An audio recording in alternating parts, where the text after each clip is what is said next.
Hello everyone. First, let me welcome you all in this online 2-week refresher course in natural sciences, organized by the Teaching and Learning Center, Ramanujan College, in collaboration with the Department of Chemistry, Rajdhani College, University of Delhi, under the aegis of Ministry of Education, Pandit Madan Mohan Malviya, National Mission on Teachers and Teaching. I would like to thank all the members of the organizing board, but especially one of the program directors, Dr. Poonam Pepil. Thank you, Dr. Poonam, for being so uncomplaining. Hello, everyone, once again, and I am Shakeb Ahmad, an associate professor at Physics Section, Women's College, Aligarh Muslim University, Aligarh. Since this is a refresher course on natural sciences, so it is very obvious that I'm going to have a mixed faculties or audience, out of which not all are well versed in physics subject. So that's why I have decided to choose a topic of very general interest. The topic is the mystic universe. I hope I will be able to justify the topic because this is such a vast area of cosmology and each and every word of it needs a full lecture series. However, I have tried to be very brief and discuss the interesting part within the time limit provided. So, physics has its reflection at the foundation of everything we can think of.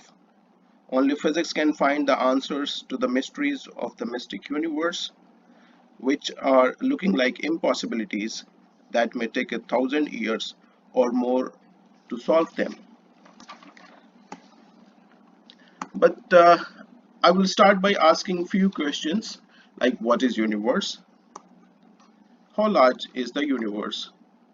What is the shape of the universe? What is the age of the universe? Does the universe has an edge or a center? Depending upon the shape of the universe, where and how does it begin? So we'll talk about the Big Bang also. So what is the fate of the universe? And how does it expand if it has no edge? What does the dark matter and dark energy? And there are many more questions uh, which has to be answered.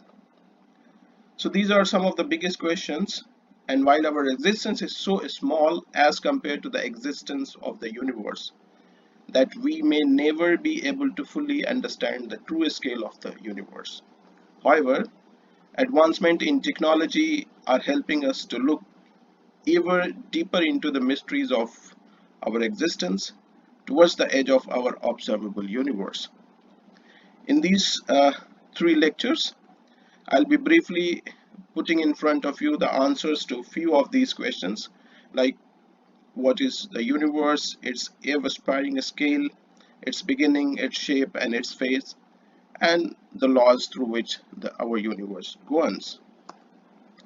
Basically, so let us start by asking what is the universe. So the universe is all of space and time and their all the contents. So how you define a space? A space is basically is the volume of the universe, the volume within the universe, and time it is the constant flow of course through within the space, which is working as a catalyst of life, death, creation, and evolution. But the space and time are fundamentally linked, and they are combined to form a complex system, which we all know is space-time. So basically the universe includes everything that exists from the smallest particles we know, quarks and atoms, to the largest one, planets, stars, galaxies. All these together with all other forms of matters and energy are there in the universe. So the universe include visible, which we will call it observable universe, to which we can see, and beside that we also have invisible things in the universe, which we call as a dark universe. So the first natural question comes into mind, that how big is the universe? So to feel that how big is the universe, uh, let us come to this our Earth and Moon system. And we live somewhere in this beautiful and very big planet, which we call Earth, which is around 12,700 kilometers in diameter, and everything which we all come across throughout our life is itself in this planet Earth. Have you ever thought that this such a big planet Earth, how big it is as compared to the universe? So let us first compare it with our nearest satellite Moon. It seems to be very close to the Earth because this is one to which we always see very clearly in the night or sometimes in the day too. But actually the Moon is not so close to us as we think of it. It is quite a distance away from us, the Earth. It is almost 400,000 kilometers from the Earth. So much that we can fit almost 30 Earths in between the Earth and the Moon. Now let us see how our beautiful Earth looks like from the surface of the Mars. This is one picture. Uh, this is one picture which has been taken from the Mars through the space probe. So this little dot which you are seeing is actually our Earth, which is like this from the surface of the Mars. So the average distance of the Mars from us is 400 million kilometers away, or could be more than this. Even light will take almost 20 minutes to reach us from the Mars. Then if we compare our Earth with the Sun, our Sun, we know this is Sun-Earth system. So you can see that our Earth Moon system is there as compared to the Sun.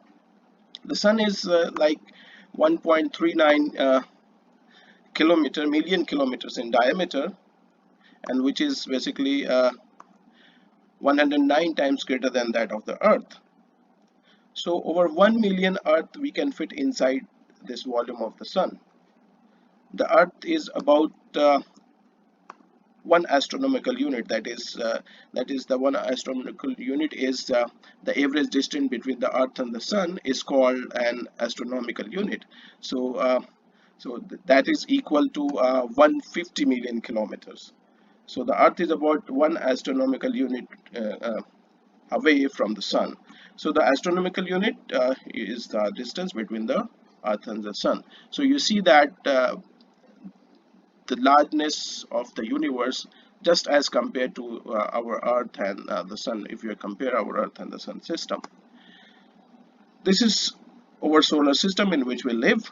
So there are 8 planets, several dwarf planets, thousands of asteroids, and trillions of comets and meteorites which are roaming around the Sun as the center.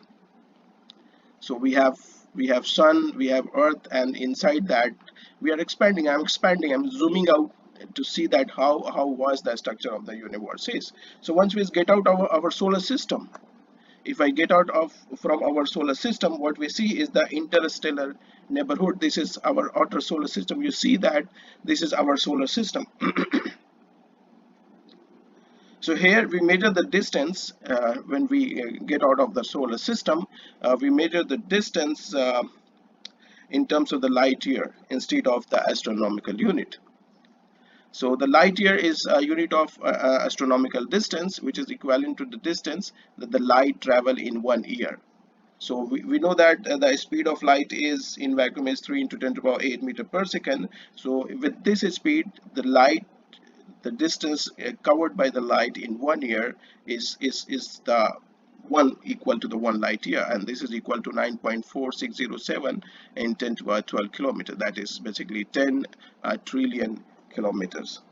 So the nearest star, so this is our solar system. The nearest star beside the Sun, which is you can see is Alpha Centauri, which is like from here to here, this 4.24 light years away from us. This region is within about you can see that is 40 light years away. So our solar system is within the 40 light years away. So that means if light start to travel from this corner to this corner, it will take 40 light years, okay, to travel from this corner to this corner. So if we zoom out more, then we can see our Milky Way galaxy, where our Earth is located at one of these. This is Milky Way Galaxy. This is the center of the galaxy. These are the moving spiral arms. So our solar system is located at one of the arm of this Milky Way Galaxy. So you can see this Milky Way Galaxy in this image of the night sky above the Paranal, which is in Chile on 21st July 2007. This is the Milky Way. This is this is the edge of the Milky Way galaxy to which we belong. So at the center of the image, you have two bright objects are visible, this one and this one. So you can see that the brightest is the planet Jupiter, and the other is star Antares. So suppose that you are sitting on one of the spiral arms of in the solar system, and you are seeing the other part of your Milky Way galaxy. So here you can see a video of how if we observe the night for many days, then we can see that this is how our galaxy Milky Way looks alike from sitting at the center of the Earth, being centered as an Earth. So so beautiful and vast as compared to the tiny part of this galaxy in which we live. But our galaxy uh, is a spiral galaxy, in the center of which a supermassive black hole is supposed to be there, named as Sagittarius A. And the Milky Way is a spiral galaxy, is a giant disk of stars, and it is you can see that our solar system is located here, which is about 33,000 light years away from the center of the galaxy. Our whole galaxy is more than you can see 10,000 light years across from this corner to this corner. If we measure from like diagonally, then this is like 10,000 100,000 light year across.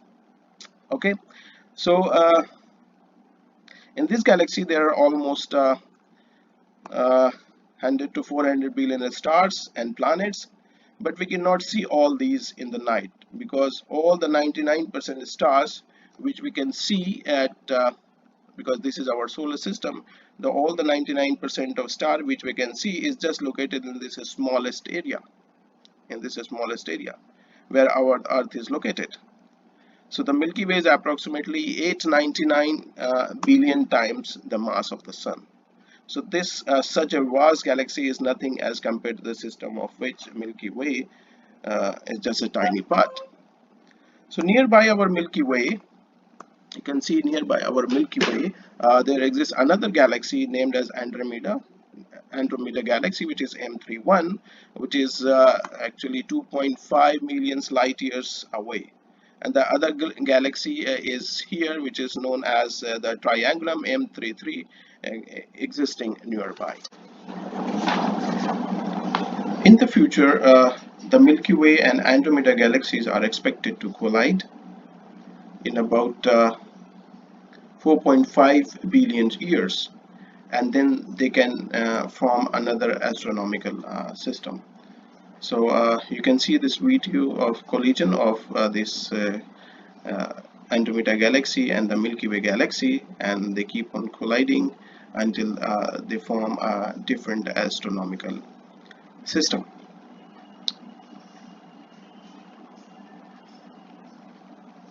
You can see this simulation. But if we zoom out this, we can see which is known as the local group of galaxies. There you can see this is our Milky Way. This is our Milky Way. This is Andromeda Galaxy, and this is Triangulum Galaxy. So if we are zooming out from this Milky Way to the further in the universe, so we see which is known as the local group of galaxies. This is the part of our space, which is the collection of 54 other different galaxies, which are distributed within 6.5 million light years. Okay, so if you further zoom, then we can see the Virgo supercluster. You can see here is the Virgo supercluster. So the local group of cluster is a very small part of the Virgo supercluster.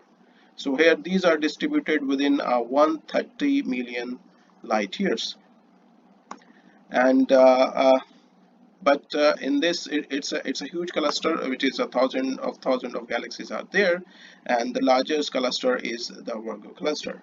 But such a big supercluster is also a very tiny part of a supercluster, which is known as Laniakea supercluster. So Laniakea supercluster is a home of almost 1 lakh galaxies of our Milky Way galaxies. So this is almost 500 millions light year in dimension. So if we could further zoom out from here to the observable universe, then we can see uh, that this uh, Titanic Laniakea supercluster is also just a small part of the universe to which we see today. This is how the universe, the simulation of the how the universe looks like, is like kind of resembles to a web called the cosmic web. So this structure is based on the survey of the galaxies, which reveals a web-like or honeycomb structure to the universe, which contains great walls, kind of walls are there, filaments are there, and it also contains voids, which where we have no galaxies. So probably at least 100 billion galaxies are there in the universe. So as we move further, but the universe we talk about is known as observable universe. This contains everything to which we can see and observed. This contains at least billions of galaxies, and we cannot count the number of stars which are inside these galaxies are there.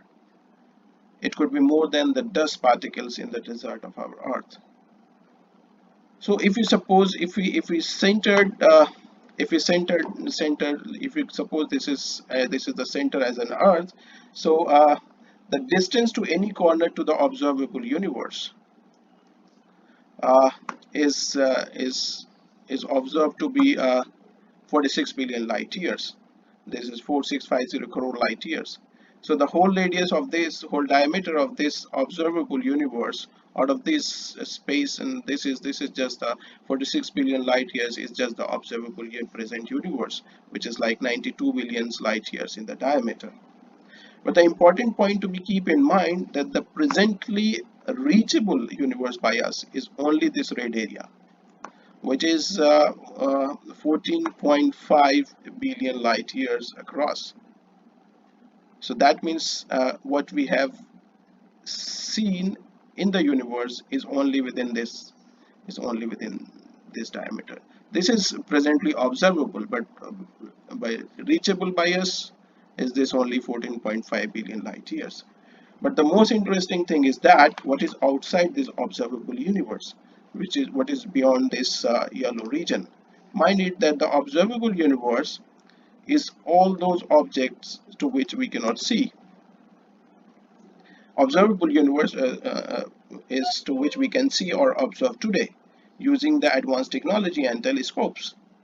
It is most possible that the universe beyond this observable universe is many more times bigger and interesting. We cannot even think about those possibilities that we will be going to encounter beyond this observable universe. Why?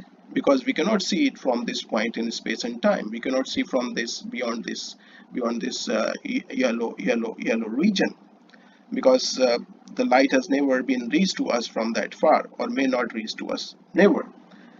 So the reason is that our universe is expanding with the speed more than the velocity of light. We will talk about this later, the expansion of the universe. So it is very clear that if we live here more than billion of years, even then we cannot see or observe all those many places of this infinite universe. no matter how hard we try to observe them, because the cosmic information theory, which we also take up later, this what is cosmic information theory, that suggests that the whole universe could be around 10 sextillion, that is 10 to the power 23 light years across. Or the present calculation model says that it could be 250 times bigger than the observable universe, which is 92 million light year in diameter. So 250 times this area is bigger, could be the whole universe. So now you can think of that, how big our universe could be. Just for the sake of imagination, you can think of that we are living inside a football, and compare to this with the whole universe as an earth. So you can imagine the football and the earth size. So this is where this is our earth where we are living out. This is the whole universe.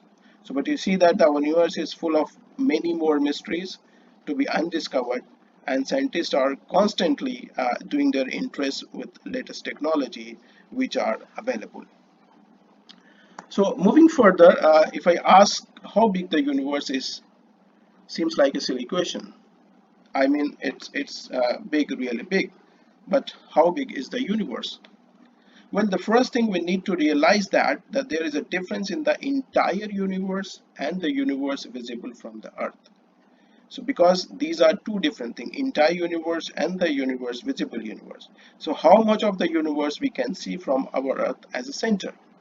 We know that the light has a speed of 3 into 10 to the power 8 meter per second. It means that when we are seeing an astronomical object, uh, then we are seeing it as it is in the past. So the time taken by the light is coming, because uh, we know that, for instance, when we see this astronomical object, we see it as it was in the past, because the time has lapsed while this light uh, emits from here and then reaches to us. Because we know that in case of if we have a sun earth system, we know that uh, the light from the sun to get to the earth almost 8 minutes. This we all know from the high school. So uh, the sphere idea is true in general. So if there is a sphere around the earth with the radius of 2 light years, and we blink some light at the edge of the sphere, suppose that some lights are coming from these galaxies, then we will travel towards the earth, and they will reach to the earth after 2 light years from the same directions. So that means that when we saw these lights, so I am seeing these galaxies as they were 2 light years older, located at the edge of the sphere. So we can take this idea to the extreme and can ask that what is the oldest thing in the universe? And that is, by definition, is the moment uh, when the universe begins, and that happened 13.8 billion light years ago.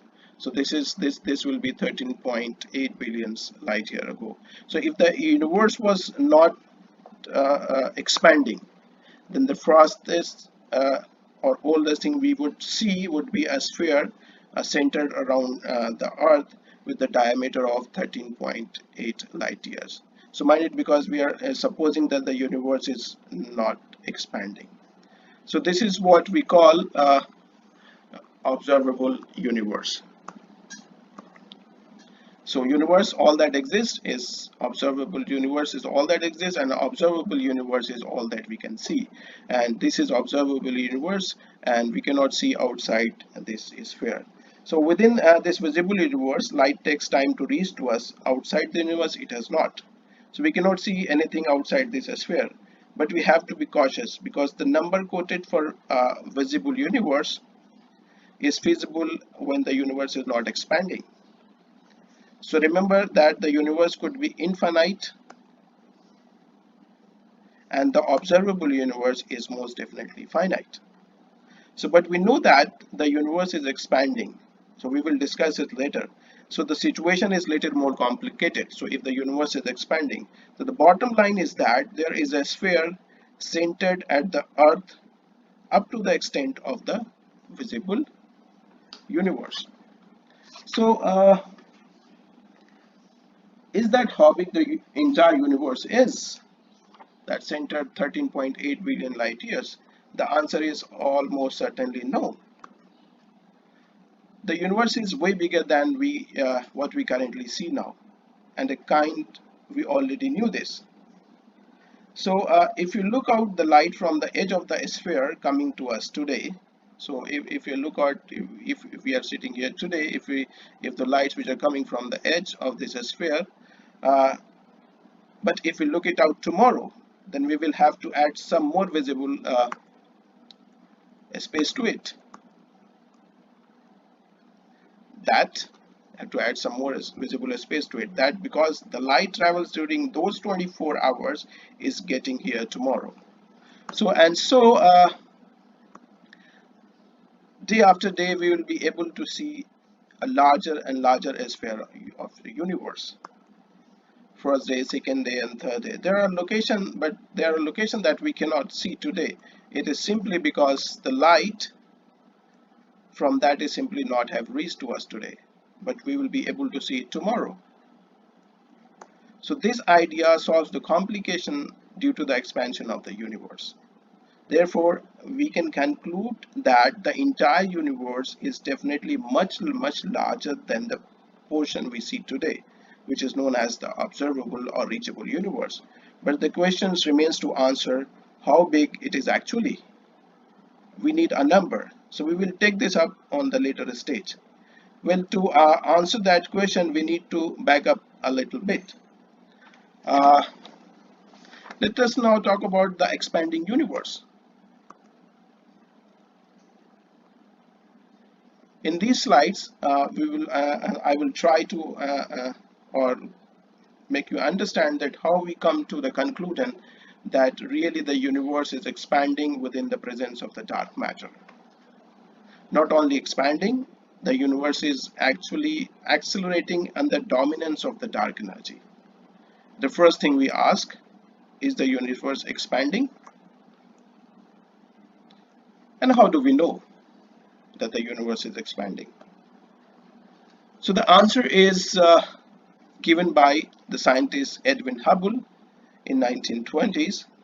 He introduced the concept of cosmological redshift, and to prove that beside our Milky Way galaxies there are other galaxies existing, like the one earlier looked like a nebula, which are actually different galaxies. The most important discovery is the expanding universe, in which he observed that the galaxies were moving away from each other and had given a law known to us as the Hubble's law. The statement of the law is that the farther away a galaxy is, the faster it is moving away from us. So this is a Palomar 48-inch telescope which Hubble used for this sky survey, and this is the Hubble telescope named after Edwin Hubble, and is roaming in our universe, sending very important information to these days. So next few slides I will show you the observational evidence for the expanding universe model. So here you see this is hydrogen lamp spectrum, hydrogen gas lamp. When we excite the hydrogen lamp and we get the hydrogen emission spectra. So this is hydrogen emission spectra. Concentrate on this red line, and note that the hydrogen emits the light at a specific wavelength. So you can see hydrogen, and similarly other elements too emits their respective spectra, like helium. So this is for the helium spectra, we can see. So if you look at the light in the same way, if we look at the light from the sun, because sun is a hot ball, so we must observe the following spectrum, and using the spectra of the absorption lines from the sun, we can infer which elements are present in its layers. So hydrogen, sodium, iron, calcium, magnesium, oxygen, etc. These we can infer the presence of these elements using these absorption lines. As we can see that we can excite this hydrogen gas inside the lamp, we get this emission spectra, and we see that this is the particular uh, fingerprint of the hydrogen gas. So in the same way, this lady, which is Cecilia Payne, discovered what the universe is made of. She also discovered what the sun is made of. She is the reason we know anything about the star, a star whose brightness as seen from the earth fluctuates. So in this context, uh, we have see this Orion nebula. Nebula is actually the region of space which is enormous clouds full of gas and dust particles. So this nebula is a star forming region in our own galaxies. So it is made of mostly hydrogen.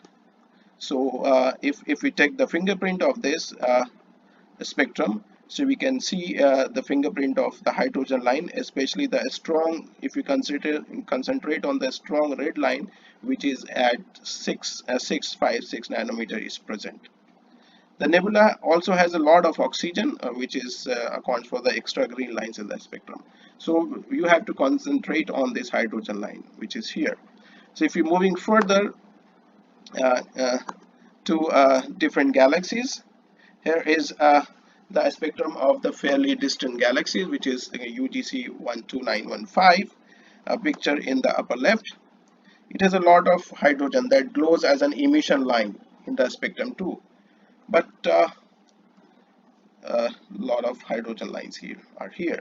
But pay close attention to the location of this 656 hydrogen line. In the next few slides, we will see that galaxies at further and further distance. So if I say that the distance of these galaxies are getting further and further.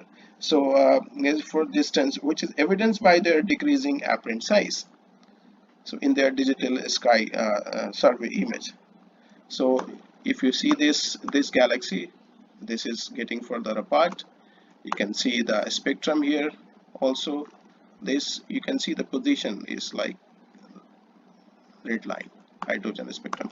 Similarly, so we can see that similarly this is another galaxy getting further apart. See this hydrogen line, and then this is more further apart, and you can see this is another galaxy. So almost the hydrogen line is redshifted no is to some another region. So the hydrogen line 656, which was here earlier in those galaxies, is redshifted all the way into the infrared region. So I have basically collected all these spectra at one place to see a better picture. The only conclusion you can infer from here is that uh, as we look further away, the line shifts towards the red end of the spectrum. So if as the galaxies are moving further and further, this red line is moving to red region. This is red region moving further and further away from the red region, and this completely goes to the infrared region. But why these lines have moved? We all know the similar kind of phenomena. We call it Doppler effect. That when a train is coming towards us, the frequency of the sound wave increases, and while going away, the frequency decreases. But this is not Doppler effect. It is a kind of redshift. And this is known as a cosmological redshift. And this is due to the velocity of the galaxies which are receding away from us. So the galaxies in the universe are receding from us. So because of those velocity, this shifting of this line are there, which is known as the cosmological redshift. So this is a mathematical formula through which we can calculate the velocity, receding velocity of the different galaxies. This is the lambda observed wavelength of the line observed in the stars, and true wavelength is the line which we can have in the lab here itself on the earth, and then c is the speed of light. So we can, if we know these things, then we can calculate the velocity of this particular galaxy which is receding. You can see this picture, a spectrum of the galaxy which is NGC 1357. Look for the two specific lines which are calcium K and calcium H lines. We can calculate the velocity of this galaxy with the help of these two lines of absorption spectrum. So actually the limited true value is the value, limited true value is the value, this uh, which is the wavelength in the lab on Earth for the same element, for the calcium.